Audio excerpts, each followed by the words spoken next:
dire parce que c'est des petits humains de rien du tout.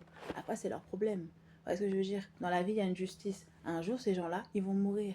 Ouais, dans d'atroces souffrances. Et j'aimerais pas être à leur place. Et déjà, ils sont dans la société, ils souffrent déjà.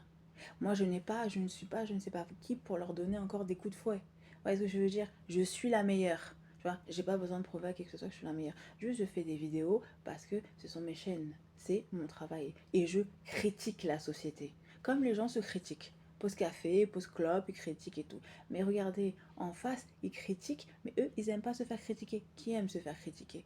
Ouais, même moi, c'est pas que j'aime me faire critiquer.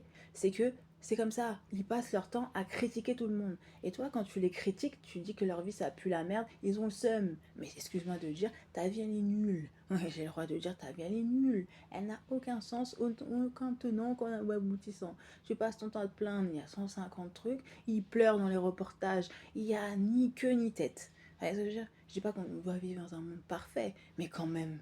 Hein. Et l'autre, elle chiale parce qu'elle va au resto du cœur. Mais sans les restos du cœur, tu n'as plus rien. Et regarde, ils disent, ouais, on peut vous supprimer les restos du cœur. Tout à l'heure, il y a un policier qui te dit ça, me faisait d'arac de ouf. Il te dit, oui, on peut supprimer les restos du cœur et vous ne plus vous faire aller au resto du cœur. Mais j'étais en train de me dire, parce que je n'ai pas écouté ce que vous avez dit et que je ne suis pas partie d'un endroit qui est propriété privée, je ne sais pas quoi. Mais ça a fait rigoler. Vous voyez ce que je veux dire? Moi, ça me fait doucement rire. Vous voyez? Quelle est la chose qui est liée là-dedans? Ouais. Et en quoi le fait qu'ils m'interdisent les restos du cœur, tu vas plus t'asseoir dans une propriété privée? C'est grave. Déjà d'une, c'était même pas écrit propriété privée. Déjà d'une. Et déjà deuxièmement, ça change quoi au fait à la finalité? Tu vas quand même t'asseoir dans une propriété privée si tu as envie de le faire. Tu vois ce que je veux dire? Tout en connaissant les conséquences positives et négatives qui vont avec. Tu vois? En quoi le fait de s'asseoir devant une propriété privée, c'est mal? Ouais, grave. C'est pas hors la loi. C'est pas comme si tu braquais, tu rentrais, tu défonçais, tu squattais. Ce n'est pas du squattage. Ouais, grave, c'est pas comme si tu installé toute ta maison et que tu là. Tu vois ce que je veux dire? Tu dormais, tu as installé un lit et tout. Ça, vous voyez ce que je veux dire? C'est une violation de la propriété privée.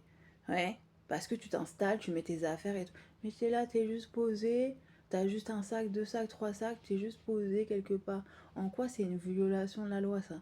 C'est pas comme si tu squattais l'endroit. Vous voyez? Donc, je vois pas en quoi c'est mauvais. On n'a pas le droit de rester sur une propriété privée. Mais en quoi ça change quelque chose? On s'en fiche. On dirait que t'es là pour dormir. T'es pas là pour squatter, t'es pas là pour faire du mal à la propriété. T'es là pour te poser pendant quelque temps, tu prends tes affaires, tu tires ta révérence. Je ne vois pas où est le souci. Ouais. Ouais, voilà. T'es là,